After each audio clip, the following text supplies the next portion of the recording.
ሰላምታችን በያላችሁበት ድረሳችሁ የተከበራችሁ አድማጮቻችን 433 ከማርኪዮን ሚሊሻ ጋር ከይዛ ጀምሮ ወደ እናንተ ይደርሳል። ፕሪሚየር ሊጉ የሶስት ፈረሶች ቅድምድም ሆኗል ወይ? እናንተ በዚህ ሀሳብ ዙሪያ ሀሳብ አስተያየት መስጠት ትችላላችሁ። በአርሰናል ማንቸስተር ሲቲ እና አስቶን ቪላ መካከል ያለው የነጥብ ልዩነት አሁን ከመቼውም ጊዜ በላይ ተቀራርቧል። የሶስት ነጥብ ልዩነት ሆኗል። ማንቸስተር ሲቲ የነጥብ ልዩነቱን ወደ 2 ዝቅ አድርጓል። ሚሊሻ በዚህ ጉዳይ ዙሪያ ሀሳብ አስተያየት መስጠት ትንታኔ መስጠት ይኖርብናል። ወቅታዊም ጉዳይ ይመስለኛል። እንደዚህ አይነት ስሜት አሁን እየያዘ ይመጣ ይመስላል። የትኛውስ ቡድን እስከ መጨረሻው ድረስ ሊፎካከር ይችላል? የ2022 23 24 የውድድር ዘመን አይነት አርሰናል ማንቸስተር ሲቲ እንመለከታለን ወይስ አስቶን ቪላ ረዥም ርቀት ሊጓዝ ይችላል? የአስቶን ቪላ መሻሻል ነው ሶስተኛ ቡድን እዚህ ውስጥ እንዲገባ ምክንያት የሆነው። እንግዲህ በኦፕታ እንደሚታወቀው የወቅታዊ አቋምን መነሻ በማድረግ ለዋንጫ ተፎካካሪ ለሆኑ ቡድኖች ነጥብ ያስቀምጣል እና የአርሰናል ባለፉት ሳምንታት የነበረውን ነጥብ በተወሰነ መልኩ ዝቅ ለማድረግ የተገደደው የእነዚህ ሁለት ቡድኖች የበለጠ የነጥብ ልዩነቱን ማጥበብ መቻላቸው ነው ብዬ ነው የማምነው። እኔ አርሰናል አንድ ጨዋታ ሲሸነፍ የሚሰጡ አስተያየቶች ከአንድ ጨዋታ ሽንፈት በላይ ሆነው አገኛቸዋለሁ። አንዳንድ ጨዋታዎች ላይ ጨዋታ ያደረገው እንግዲህ ከአስቶን ቪላ ጋር ነው። አስቶን ቪላ በሊጉ ከመጀመሪያዎቹ ሳምንታት በኋላ ወጥ አቋም በማሳየት እጅግ በጣም የተዋጣለት ጊዜ እያሳለፈ ያለ ቡድን ነው። የሆነ ኤምሪ ቡድን ከሜዳ ውጪ ነው አርሰናል ጨዋታውን ያደረገው። የጉዳት ዜናዎቹ በቁጥር ቀላል ጥቂት የሚባሉ አይደሉም። እነዚህን ይዘህ የአርሰናል መሸነፍ ለምን በዚህ ደረጃ በጣም ትርጉሙ በተፋለሰ መልኩ አስተያየት እንደሚሰጥባቸው ብዙ ያስገርመኛል። የእውነት ጠንካራ ለዋንጫ የሚፎካከር ቡድን ማይክል አርቴታ ገንብቷል የሚል እምነት ነው ያለኝ። ግን እውነት ነው አንድ ጨዋታ ትሸነፍና በቅርብ ርቀት ያለው ቡድን አሸንፎ ነጥቡን ሲያጠብ ስኬታማ ልትሆንበት የምትችለው ንጻሬ በተወሰነ መልኩ ቁጥሩ ዝቅ ሊል የሚችልባቸው ሁኔታዎች አሉ። ምክንያቱም ሌሎች ነጥብ እየጣሉ አርሰናል ጨዋታዎችን በማሸነፉ ምክንያት ነው ያ ከፍ ያለ ነጥብ በወቅታ ተሰጥቶ የነበረው እና ይሄ ምክንያታዊ ነው። ግን ሶስቱም ቡድኖች ጠንካራ ፉክክር ሊያደርጉ የሚችሉበት ሲዝን ሊሆን ይችላል የሚል እምነት አለኝ። ምክንያቱም የእውነት መሻሻል ነው ከኦነ ኤምሪ ቡድን እየተመለከተን ያለ ነው። ከመጀመሪያዎቹ ተከታታይ ጨዋታዎች መቸገር በኋላ ማርክ በጣም በጥልቀት ስራቸውን የሰሩበት መንገድ አንድ አሰልጣኝ ቡድኑ ለማሻሻል የት ድረስ ዋጋ መክፈል እንዳለበት ጥሩ ማስተማሪያ ይመስለኛል። ማርክ ብዙ ጊዜያቸውን ከክለብ ስራቸው ጋር እንዳጠፉ፣ ይሄ ማለት እየተሸነፉ በነበረበት ነጥብ እየጣሉ ቡድናቸውን ውጤታማ ለማድረግ በተቸገሩበት ጊዜ የስራ ጊዜያቸው አጭር ነው ለማለት አይደለም። ግን ተደጋጋሚ ሽንፈት ሲበዛባቸው ሙሉ ጊዜያቸውን ትሬኒንግ ሴንተር ያጠፉ እንደነበረ ከአርሰናል ጨዋታ ስኬት በኋላ በብዙ ሲነገር ተደምጧል። በጣም በሌሊት ቢሮ በመግባት እስከ ምሽት ድረስ በመስራት ቤታቸውን ከልጆቻቸው ጋር ከባለቤታቸው ጋር ያላቸውን የግንኙነት ጊዜ ፍጹም ቀንሰው ሁሉ ነገራቸውን ለክለቡ መሻሻል ሰጥተው እንደነበረ ከዛ ጨዋታ በኋላ ብዙ ተነግሯል። በተለይ አንድ ለአንድ ከተጫዋቾች ጋር ያደረጓቸው ግንኙነቶች በጣም ሰፋ ያለ ጊዜ የሚወስድ በተጫዋቾቹ ፐርፎርማንስ መሻሻል ዙሪያ በትጋት የሰሩባቸው የልምምድ ፕሮግራሞች እንደ ግሩፕ ተከላካዩን ለማሻሻል ግሩፕ ትሬኒንግ ላይ ትኩረት ያደረጉባቸው በጥልቀት ስራቸው ላይ ትኩረት አድርገው ነው ማርክ ከአሰልጣኞች ቡድን አባሎቻቸው ጋር መንገድ ሰጥቶ የነበረው እንዲህ አስቶን ቪላ ምን ነካው ተብሎ የጀመረውን የውድድር ዘመን አሁን ወደ 3 ፈረስ ቅድምድም ሊሆን ይችላል እንዴ የሚል ጥያቄ እንድናነሳ ያደረጉትና አሰልጣኙ በጣም ትልቅ ክሬዲት ሊሰጣቸው ይገባል። በወቅቱ ጉዳት ላይ የነበሩ ተጫዋቾች አሉ። በተለይ አማካዩ ላይ እኔ ከአስቶን ቪላ ጋር ለመቆየት ፍላጎት ያልነበራቸው ተጫዋቾች ነበሩ። የቡድኑ ቁልፍ ተጫዋቾች እነሱን አሳምኖ የማቆየት እንደገና ደግሞ ማቆየት ብቻ ሳይሆን ለቡድኑ የመጫወት ፍላጎታቸውን ወደ ነበረበት የመመለስ ፈተና የማጊኝ አይነት ተጫዋቾች ጆን ማጊኝ እንደዚህ አይነት ተጫዋቾችን የበለጠ አሳምኖ ማቆየት ከዛ በኋላ ወርክ ሬታቸው የነበረበት ቦታ ላይ እንዲመለስ ማድረግ በጣም ትልቅ ስራ ነው አሰልጣኙ የሰሩትና አሁን በትክክለኛው መስመር ላይ ያለ ይመስላል አስቶን ቪላ። በተለይ አማካዩ ቡበከር ካማራንና አንድሬ ኦናናን ሲያገኝ አማዶ ኦናናን ሲያገኝ ምን አይነት ሶሊድ የሆነ አማካይ ሊሆን እንደሚችል በደንብ እየተመለከትን ያለ ነው። ቡድኑ ከኳስ ውጪ ፍጹም ሰራተኛ ቡድን ነው። ከኳስ ጋር የሚያደርገውን የሚያውቅ ነው። በማጥቃትና በመከላከል ፈጽሞ ሚዛኑን የማይስት እጅግ በጣም ጥራት ያለው ቡድን ሆኗል አስቶን ቪላ እና ጥቂት ጨዋታዎች አይደለም ይህንን እንድናወራ እድል የሰጠን። አሁን በተከታታይ ጨዋታ የአስቶን ቪላን ጥንካሬ እየተመለከትን ያለ ነው። ልምድ ያላቸው ተጫዋቾች አሉ። ማርክ በአስቶን ቪላ ስብስብ ትልልቅ ስኬት ያላቸው የዓለም ዋንጫን ያሳካ ግብ ጠባቂን የያዘ ማርቲኔዝን የያዘ ቡድን ነው ይሄ ቡድን እና ልምድ ያላቸው ኳሊቲ ያላቸው አካላዊ ጥንካሬያቸው ከ90 ደቂቃ በላይ ሜዳ ላይ በጥንካሬ ለመጫወት የሚያስችል ፊዚካሊ በጣም ፊት የሆኑ ተጫዋቾችን የያዘ ስብስብ ነውና የአሰልጣኙ አይምሮ የበለጠ ሜዳ ላይ አሁን በተጫዋቾቻቸው እየተገለጠ ያለ ይመስላል። አስቶን ቪላ እውነተኛ ትክክለኛ ተፎካካሪ የማይሆንበት ምክንያት ያለ አይመስለኝም። በሳምንቱ መጨረሻ በዩሮፓ ሊግ ከሜዳ ውጪ ቡድኑ ባዜልን 2-1 በሆነ ውጤት አሸንፏል። ምን ያለ ረዥም ርቀት ይጓዛል እርግጠኛ መሆን አይቻልም። ያም ቢሆን ግን ስለ ሻምፒዮንነት አስቦ የሻምፒየንስ ሊግ ተሳትፎ እድል ካገኘ አስቶን ቪላ ከበቂ በላይ ነው። እንደ ሊዮን ቤይሊ አይነት ቁልፍ ተጫዋቾችን ከቡድኑ ጋር ማቆየት አልቻለም። ከዛ ውጪ ሌላ የቡድኑን ቁልፍ ተጫዋች አጥቷል። ሞርጋን ሮጀርስ ከቡድኑ ጋር ተለያይቶ ወደ ቶትናም እንደዚህ አቅንቷልና በውሰት ውል የመጡት ማርኮ አሴንሲዮ፣ ማርከስ ራሽፎርድ እንደዚህ አይነት ተጫዋቾችን የማቆየት ፍላጎቶች እንደነበሩ በአሰልጣኙ በኩል ይነገራል። ማርክ ግን ከበጀት ጋር ተያይዞ አንዳንድ ጥያቄዎች ያሉበት ቡድን ነውና የሂሳብ መዝገባቸውን ባላንስ ለማድረግ አንዳንድ ለቡድን ስራ የማይመቹ ውሳኔዎች አስተዳደራዊ ውሳኔዎች ገጥሟቸዋል። ያንን ሁሉ አስታመው ነው ይህንን ቡድን በዚህ ፍጥነት ከችግሩ ማውጣት የቻሉት አሰልጣኙና በደንብ ክሬዲቱ ይገባች። እንግዲህ አርሰናል ካለፉት 4 ጨዋታዎች ሰንደርላንድን ከጨመር ያሸነፈው ቶትናምን ብቻ ነው። ከሰንደርላንድ ጋር እንደዚሁም ከቼልሲ ጋር አቻ ተለያይቷል። ሁለቱንም ጨዋታዎች ማሸነፍ በሚችልበት ሁኔታ ላይ ነበረ። ከዛ ውጪ በአስቶን ቪላ ለመጀመሪያ ጊዜ ሽንፈትን መዝግቧል። ከ3 ወራት በኋላ የመጀመሪያ ሽንፈቱን ነው የመዘገበው። ከ18 ጨዋታዎች በኋላ በሁሉም ውድድሮች በሊጉ ከ12 ጨዋታዎች በኋላ ተደጋጋሚ ጉዳቶችን በዚህ ረገድ አርሰናልን እየፈተኑት ነው የሚገኙት። ባለፈው ሳምንት 78% ነበረ የማሸነፍ እድል የተሰጠው በወቅታ አሁን ወደ 72 በመቶ ዝቅ ብሏል። በቀጣዮቹ ሳምንታት ይሄ ቁጥር ተለዋዋጭ እንደሚሆን ምንም ጥያቄ የሚነሳበት ጉዳይ አይሆንም። የተከላካይ መስመሩ ላይ አሁንም ጥያቄዎች እየተነሱ ነው የሚገኙት። ቡድኑ ባለው ስኳድ ዴብዝ እና እንደዚሁም በተጫዋቾች ሁለገብነት ነው ክፍተቱን እየሸፈነ የሚገኘው። እንግዲህ ዛሬ ወልቭስን ነው የሚያስተናግደው። ይህንን ጨዋታ እንደሚያሸንፍ ብዙዎች እርግጠኛ የሆኑበት ጨዋታ ነው። ከዛ ውጭ የአስቶን ቪላ ከ1919 በኋላ ለመጀመሪያ ጊዜ ካለፉት ወይም ከ10 ጨዋታዎች 9ኙን በድል ተወጥቷል። ካለፉት 10 ጨዋታዎች በሊጉ ይሄ እጅግ በጣም አስገራሚ ነው። እንግዲህ ከ106-7 ዓመት በኋላ ነው አዲስ ሪከርድ የመዘገበው። ምን ያህል በጥሩ አቋም ላይ እንደሚገኝ በትክክል ማሳያ ነው። ሌላው አርሰናል በጥሩ ጎኑ ሊነሳ የሚችለው ተጫዋቾችም እየተጎዱበት ባለፉት ጥቂት ሳምንታት የሰበሰባቸው ነጥቦች ናቸው። አሁን የበለጠ የማስጠንቀቂያ ደውል ነው ያለፈው ሳምንት ሽንፈት። ተከታታይ ነጥቦችን መጣሉ ግን በጥሩ ጎኑ ሊነሳ የሚችል አይደለም።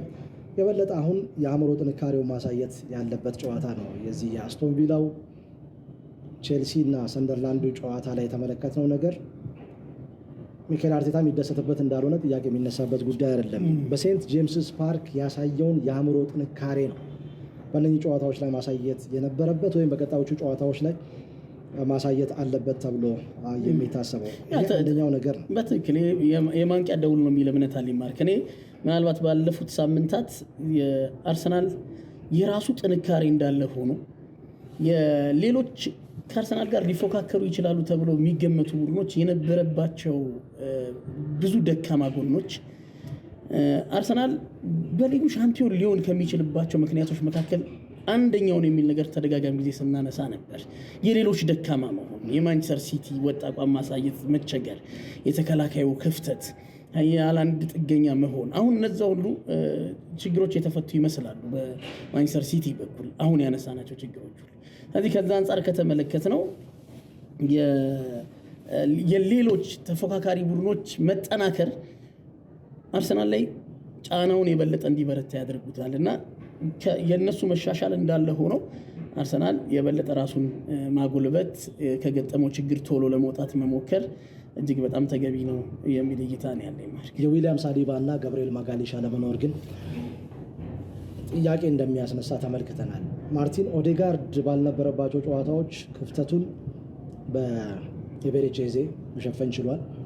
ተከላካይ መስመሩን ምናልባት በሰው ደረጃ መሸፈን ይቻል ይሆናል፣ ግን እነኚህ ተጫዋቾች ረዥም ሳምንታት ከሜዳ የሚርቁ ከሆነ አሁንም ቡድኑን ሊቸገር እንደሚችል በትክክል ማሳያ ነው። በሰንደርላንዱ ጨዋታ አብረው ነበሩ። በመጨረሻዎቹ ደቂቃዎች ላይ የተፈጠረ የትኩረት ማጣት ችግር ይመስለኛል ቡድኑን ወደኋላ እየጎተተው እና ያ አንደኛው ነገር ነው። ለ6 ሳምንት እንግዲህ ከሜዳ ለመኖሩ ዊሊያም ገብርኤል ማጋሌሽ በዚህ በኩል ክፍተት እንደሚፈጥር ጥያቄ የሚነሳበት ጉዳይ አይደለም። ዩሪያን ቲምበር ለመሀል ተከላካይ ቦታ ከፒየሮ ኢንካፔ ጋር ብዙ የሚዋጥ አይነት አይመስልም። ጭራሽ አሁን ዩሪያን ቲምበር ሲጎዳ ክሪስቲያን ኖርጋርድ ከፒየሮ ኢንካፔ ጋር የተመለከትነው ጥምረት ነው። በዚህ ረገድ የተመለከትነው ያለ ያስኬዳል፣ እርግጠኛ መሆን አይቻልም። ከዚህ ጨዋታ በኋላ ቀጣዮቹ ጨዋታዎች ቀላል አይደሉም። ከአስቶን ቪላ ጋር በድጋሚ ይገናኛል፣ ከኒውካስል ዩናይትድ ጋር ምናልባት እንደ አድቫንቴጅ ከታየ ሁለቱንም በሜዳው ማድረጉ ብቻ ሊሆን ይችላል እንጂ ቀጣዩ ጨዋታዎችም በፈተና የተሞሉ ናቸው። ተደራራቢ ጨዋታዎች አሉ። በሻምፒየንስ ሊግ ኦልሞስት ምድቡን በመሪነት ወይንም ደግሞ ቶፕ 8 ውስጥ እንደሚያጠናቅቅ ከወዲሁ እርግጠኛ ሆኗል። 1 ነጥብ ወይም 2 ነጥብ ብቻ ማሳካት በቂው ነው። ከዚህ በኋላ ለአርሰናል ኦልሞስት ያ ሴኪውርድ የተደረገ ነው። የካራባው ካፕ እና የኤፍኤ ካፕ ጨዋታዎች ደግሞ አሉ። ይሄ ምናልባት እንግዲህ የአንዳንድ ተጫዋቾች ጉዳታቸው ከአንድ ተጫዋችን በላይ የሆነ ተጽዕኖ በቡድኖች ላይ ይፈጥራል። ለእኔ የጋብርኤል ማጋሌሽ ጉዳት የአንድ ተጫዋች ጉዳትን የሚል እምነት የለኝም፣ ወይም ደግሞ በአንድ ዲፓርትመንት ላይ ተጽዕኖ የሚፈጥር ተጫዋች ብቻ ነው ብዬ አላምንም። በመከላከሉ ለቡድኑ የሚሰጠው ከፍ ያለ አገልግሎት እንዳለ ሆነ በቡድኑ ማጥቃት ላይ አይነተኛ አስተዋጽኦ የሚያደርግ ተጫዋች ነው። ማርክ እንግዲህ ያስቆጠራቸው የቆመ ኳስ ጎሎች ቡድኑ በሚቸገርበት ጨዋታ የዚህ ተጫዋች በቆመ ኳስ ላይ ያለው ተጽዕኖ ለቡድኑ 3 ነጥብ ማግኘት አንደኛ ዋስትና መሆኑን መዘንጋት ያለብን አይመስለኝም። ስለዚህ በሁለቱም ሳጥኖች ትልቅ ተጽዕኖ የሚፈጥረውን ተጫዋች ነው በጉዳት ምክንያት ለዚህ ያክል ረዘም ላለ ጊዜ በጉዳት ምክንያት ያጣው። ይህን እንደ ቀላል ማየት ተገቢ አይመስለኝም። ምናልባት ቻሎባ ላስቆጠረው የግንባር ኳስ ሳጥን ውስጥ ጋብርኤል ማጋሌሽ ቢኖር ኖሮ በዚህ ምቾት ሊያገኙ ይችላሉ ወይ? እንደዚህ አይነት ጥያቄዎችን ማንሳት የምትችልበትን እድል ይሰጣልና በሁለቱም ሳጥኖች በቆመ ኳስ ለቡድኑ መከላከል፣ ለቡድኑ ማጥቃት የሚሰጠው አገልግሎት እጅግ የላቀ ነው። ከዛም ባሻገር ደግሞ ማርክ በጣም ከፍ ባለ ተነሳሽነት እየተጫወተ የእሱን ስሜት ወደ ጓደኞቹ ማጋባት የሚችል አይነት ተጫዋች ነው እና ብዙ ነገር ነው ይሄ ተጫዋች ይዞ ከሜዳ የራቀው። ይሄ አርሰናልን በብርቱ የጎዳ ይመስለኛል። ከዛ በኋላ ደግሞ ሌሎች ፓርትነሮችንም እንዳይሞክር ፈጣንና ተደጋጋሚ ጉዳት እዛ ቦታ ላይ ገጥሞታል። እንግዲህ ክሪስቲያን ሞስኬራ ጥሩ ነው የጀመረው ከሌሎች ተጫዋቾች ይልቅ ከኢንካፔ ጋር አብረው የተጣመሩበት ጨዋታ ጥሩ ተስፋ ሰጪ የነበረበት አይነት ውህደት ነው የነበራቸው። በፍጥነት እንደገና ሞስኬራ ተጎዳ እና እዛ ቦታ ላይ ተደጋጋሚ ጉዳቶች መብዛታቸው የበለጠ ፈታኝ የሆነበት ይመስለኛል ለማይክል አርቴታ። አሁን ጥያቄው ማንቸስተር ሲቲ ነው። ፍጹም እየተሻሻለ መጥቷል። ፔፕ ጋርዲዮላ ቅርብ ጊዜ አንድ አስተያየት ሰጥቶ ነበረ። አርሰናል ላይ ጎል እስኪ እንዲቆጠር የመፈለግ አይነት ስሜት ሽንፈቱን ምናምን ረስቶት ይሄ ቡድን ጎል መች ነው የሚያስተናግዱ አይነት አስተያየት ሰጥቶ ነበር በይፋ የጋዜጣዊ መግለጫ ላይ። አሁን የነጥብ ልዩነቱ እንዲህ ወደ 2 ጠቦ ሲያይ የሚሰማው ስሜት 2022 23 23 24 የውድድር ዘመን አይነት የአይነት ስሜት እንደሚሰማው ግልጽ ነው። አስቸጋሪ ጊዜያትን ባሳለፈበት ጊዜ ማንቸስተር ሲቲ ተደጋጋሚ ነጥቦችን ጥሏል። ቡድኑ ለማዋሃድ ተቸግሯል። የኤርሊንግ ብራውት ሃላንድ ጥገኛ ነበር ሲባል ቆይቷል። ያን ሁሉ ፈተና አልፎ አሁን 100% ባይሆንም ቡድኑ ወደሚፈልገው መንገድ እየሄደለት እንደሆነ ትክክል እየተመለከተ ነው። እንግዲህ 2022-23 የሊጉን ዋንጫ ሲያነሳ በዚህ ሰዓት ከአርሰናል በጣም ሩቅ ወይንም ደግሞ ሰፊ የነጥብ ልዩነት ነበር የነበረው። አርሰናል ይበልጥ ነበር። አሁን በዚህ ሰዓት የነጥብ ልዩነቱ እንዲህ መሆኑ የበለጠ እምነት እንዲኖረው ተጫዋቾቹን በራስ የመተማመን ስሜታቸውን እንዲያጎለብቱ እድል ይሰጣቸዋል እና ከመጀመሪያዎቹ 10-11 ጨዋታዎች የሊግ ጨዋታዎች በኋላ ታገለ ቡድኑ። አሁን ግን ጎሎች ከተለያየ አቅጣጫ እያስቆጠረ ነው። በራስ የመተማመን ስሜቱ ከፍ ያለ ነው። እነ ፊል ፎደን ስቴፕ አፕ አድርገዋል። እነ ሪያን ቸርኪ በተመሳሳይ ሮድሪ በሌለበት ኒኮ ጎንዛሌዝ የበለጠ ኃላፊነቱን እየተወጣ ነው ያለው። ይሄ ምናልባት የበለጠ ማንቸስተር ሲቲ እምነት እንዲጥል ለአርሰናልም ፈታኝ እንዲሆን ሊያደርገው ይችላል። ይሄ ምንም ጥርጥር የለውም። ማርክ አንድ የችግሩ የበለጠ ለመሻሻል ወደ ስኬት የሚሄድ ቡድን ለዋንጫ የሚጫወት ቡድን በመከላከል ላይ ያለው ጥንካሬ ጥሩ መሆን መቻል ይጠበቅበታል። አሁን ቅድም ያነሳው ከዚህ ከወገብ በላይ ያለው የቡድን የማጥቃት ውህደት በደንብ እየተሻሻለ መጥቷል። አሁን ለተቃራኒ ቡድን መከላከል ተገማች አይደለም። ለኤርሊንግ ብራውት ሃላንድ ብቻ ዝግጅት ማድረግ አይቻልም። አሁን ከሲቲ ጋር ስትጫወት ፊል ፎደን ከመስመር የሚነሳውን ፊል ፎደን አይደለም አሁን እየተመለከተን ያለ ነው። ማርክ የበለጠ በሳጥኑ ፊት ለፊት የኤርሊንግ ብራውት ሃላንድ ሩጫዎችን ለመጠቀም ትክክለኛ ቦታ ላይ መገኘት፣ ይሄ ሁለት የማል ተከላካዮችን ጫና ውስጥ በሚከትባቸው እንቅስቃሴዎቹ ፊል ፎደን ሲያተራርፍ እየተመለከትን ያለ ነው። ከመስመር የሚነሳው የቡድኑ ማጥቃት ፍጹም አደገኛ ሆኗል። ሼርኪ አሁን ከመሻሻሉ ጋር በተያያዘ ዶኩ የዚህ ውድድር ዘመን በጣም ጥሩ ጊዜ የወጣ አቋም ጥያቄ ካላነሳህበት ጥሩ አጀማመር ነው የጀመረ። ከወገብ በላይ ብዙ የተሻሻሉ ነገሮች በማንቸስተር ሲቲ በኩል እየተመለከትን ነው። በመከላከሉ ግን ማርክ ምናልባት ሰንደርላንድን ባሸነፈበትም ጨዋታ ችግር አልነበረም ማለት አይደለም። ጎሉን ካስቆጠረ በኋላ ዲያዝ አደገኛ ስህተት ሰርቶ ፊት ለፊት ጄሉጂ ዶኖሮማን ሲያጋልጠው ተመልክተናል። ግብ ጠባቂ ብዙ ኳስ እያዳነ ነው፣ ብዙ ጎል እየተቆጠረበት ያለው ቡድኑ። ስለዚህ በመከላከል አሁንም ቡድኑ ያለበትን ችግር ማሻሻል የሚጠበቅበት ቢሆንም ግን አንደኛውን ችግሩን የቀረፈ ቡድን ሆኖ ተመልክተናል። አንደኛውን ስለዚህ ሌላኛውን ችግሩን ለመቅረፍ እድል ይኖረዋል። አሁን የበለጠ ችግሩን የለየ ቡድን እየሆነ ከመምጣቱ ጋር በተያያዘና ሰውየው ፔፕ ጋርዲዮላ ነው። ብዙ የምታምነው አይደለም። አብረው በተጓዝክ ቁጥር የዋንጫ እንዴት ማሳካት እንደሚቻል ያለው ልምድ በስብስብ ውስጥ በርናርዶ ሲልቫ አይነት እንደዚህ አይነት ፈተናዎችን አብረው ያለፉ ልምድ ያላቸው ተጫዋቾች በቁጥር ጥቂት አይደሉም። እነዚህን ይዞ አብሮ መጓዝ ለአርሰናል አይነት ቡድኖች ፈተናው ቀላል የሚሆን አይደለምና ቆም ብለው ማሰብ ተገቢ ይመስለኛል። በአርሰናል በኩል አስቶን ቪላ 2-0 ከመራት ተነስቶ ብራይተን ኤንድ ሆቭ አልቢዮንን 4-3 ያሸነፈበት፣ አርሰናልን 2-1 ያሸነፈበት በመጨረሻው ደቂቃ ላይ ማሸነፊያ ጎል አስቆጥሮ ይሄ ቡድኑ ያለውን የአእምሮ ጥንካሬ በሚገባ የሚያሳይ ነው። ነገ ከዌስትሃም ዩናይትድ ጋር ከሜዳ ውጭ ይጫወታል። ማንቸስተር ሲቲ ነገ ከክሪስታል ፓላስ፣ አርሰናል ዛሬ ከወልቭስ ጋር ጨዋታውን ያከናውናል። እናንተስ በዚህ ረገድ ምን ሀሳብ አስተያየት አላችሁ?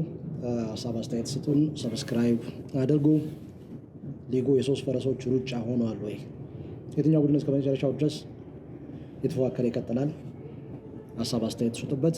ተጨማሪ መረጃዎችን በቀጣዮቹ ቀናት ወደ እናንተ የምናደርስ ይሆናል። ስላዳመጣችሁን ከልብ እናመሰግናለን።